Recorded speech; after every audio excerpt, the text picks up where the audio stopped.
All right. Good afternoon, everybody. We got a lot to get to. And I have to start out with this. I know many of you, rightfully so, by the way, give the kid hell. You bust his chops. Can't believe he said it on the air. Can't believe he'd go down this road. I got to do it for you. Above average bullpen. I know they're not. You know they're not.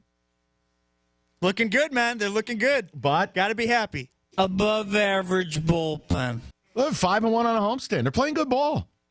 And you know, listen, I'm telling you, I think this team is going to be defiant. I think they are going to make a real push at this. And part of it is, and it's not taking anything away from you, part of it is you're in an awful division.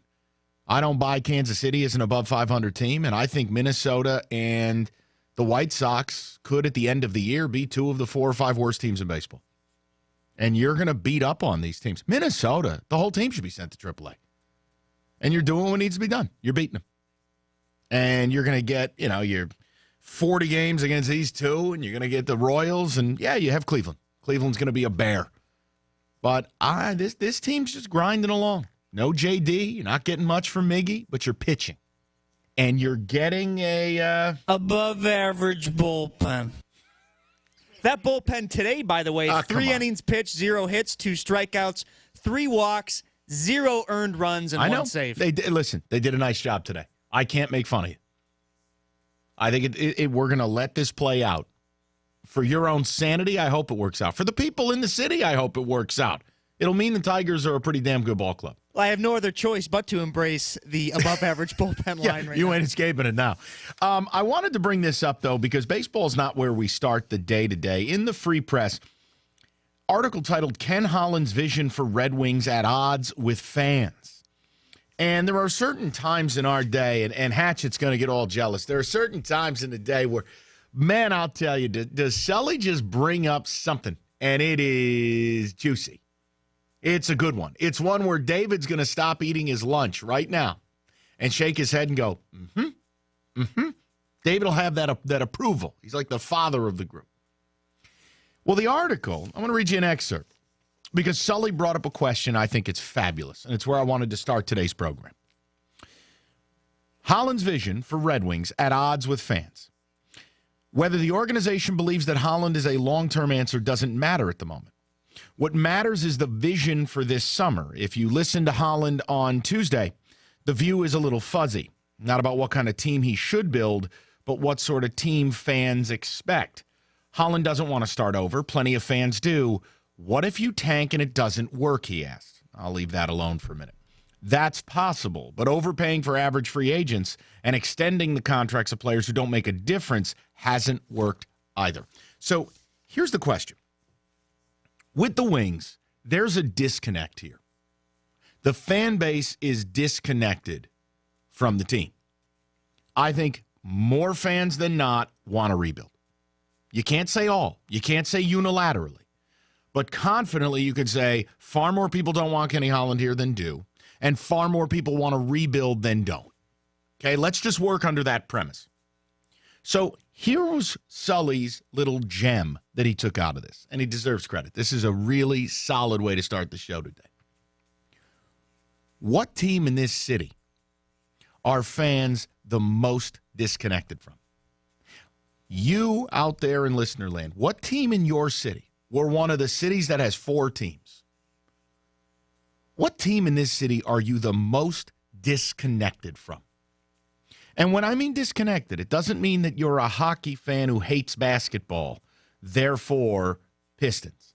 What I'm speaking of is you like the sport, but you're disconnected from said team because of the way they run, because of who owns them, because of the players. We talked about how the Pistons are irrelevant, how they're not likable, how they got a perception issue. That's what we're speaking of. A lot of people say they're Lions free, but they love football. A lot of people say they're burnt out on the Tigers, but they love baseball. We're at a pretty dark time right now for our local sports scene. There doesn't seem to be a lot of light at the end of the tunnel for teams. I happen to have a more positive disposition with your baseball team than many. I could be proven wrong. I just took a little flyer that this would be the last stand at the Alamo this year, and maybe they find a way to sneak in because, like I tell you, this division's awful. But I'm asking you, what team in this city do you just not connect with? You don't like the direction. You don't like the players. You don't like the coach, the manager. And why? Because I'll tell you, the Red Wings, for the first time in maybe 30 years, could win that vote. There's a complete disconnect between fan and organization. How the organization is doing business, who's running the organization, and then when you look at the roster, I think fans actually hate this team. 248-539-9797. It is a great way to start the show. To figure out whether the Wings have sunk to the absolute bottom. Whether they, above all, are the team that has lost the people's will.